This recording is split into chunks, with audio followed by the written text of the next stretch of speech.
a Marnie on the Move podcast production and On the Move media series where I, Marnie Salop, recommend and review gear, shoes, apparel, products from the worlds of running, cycling, triathlon, and wellness.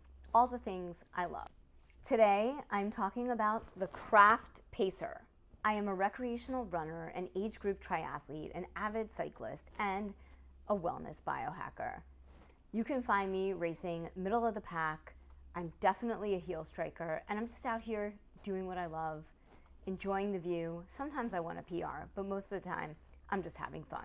If you're new to the Gear Up running shoe reviews, in addition to all the great tech specs and design functionality and brand features, I like to talk about my personal experience running in the shoes up to 25, 30 miles at a variety of distances, and I also include what it's like to run in the shoes off the bike for my 70.3 and Ironman distance triathletes.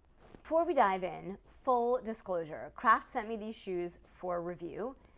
They did not pay me to do this review, nor did I pay for the shoes, and they haven't seen this review.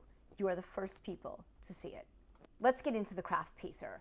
I am a huge fan of Craft sportswear and apparel as a brand. I've been wearing their base layers for over 2 decades. I love their jackets and all of their running apparel. So in the past few years, when I discovered that they had a road shoe or two, I was really excited to get into them and try them. They definitely have over 15 different kinds of trail shoes, but the road shoes were new in 2023. They even have a race day shoe. But back to the Pacer. The Pacer fits true to size. It's also a great recovery shoe or an everyday daily trainer. I felt like the sole of the shoe was super firm and not very flexible, but it was still a comfortable shoe. If you like this kind of shoe and that's your vibe, it's for you. Comfortable with a hard sole. When I took them out for a couple of runs, I really didn't feel any bounce. I kind of felt like they were a very flat shoe, and while I enjoyed running in them, I probably wouldn't log a ton of miles in them personally. I didn't feel any bounce or pop, and again, I mentioned the soles were very firm, so that wasn't really for me, but I could see it being a great shoe for someone else.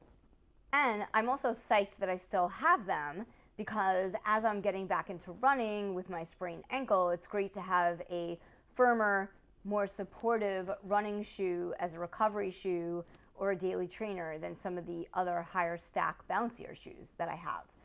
Off the bike, also, great shoe, but very flat, not a lot of bounce, not a ton of cushion, and not for me. Let's talk tech specs. 40 millimeter heel stack, 6 millimeter drop, 8.2 ounce men's 9, and retail for $134.99. They come in 4 colorways for both men and women. A few features within the shoe is that they have a roomy toe box, they have a secure grip and strong outsole. The Craft Pacer uses the PX foam, which creates a softer landing and maximum impact at heel strike.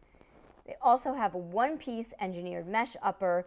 All in, the Craft Pacer, to me, is a good recovery shoe, a daily trainer with a firmer landing, and also feels a little bit like a stability shoe. So if that's what you need, this shoe is for you. If you like this review, hit the like button, leave a comment, subscribe to the Gear Up series, subscribe to the podcast, follow us on Instagram, Marnie on the Move, Marnie Salop, on TikTok, Marnie Salop, and also feel free to listen to the audio podcast, Marnie on the Move.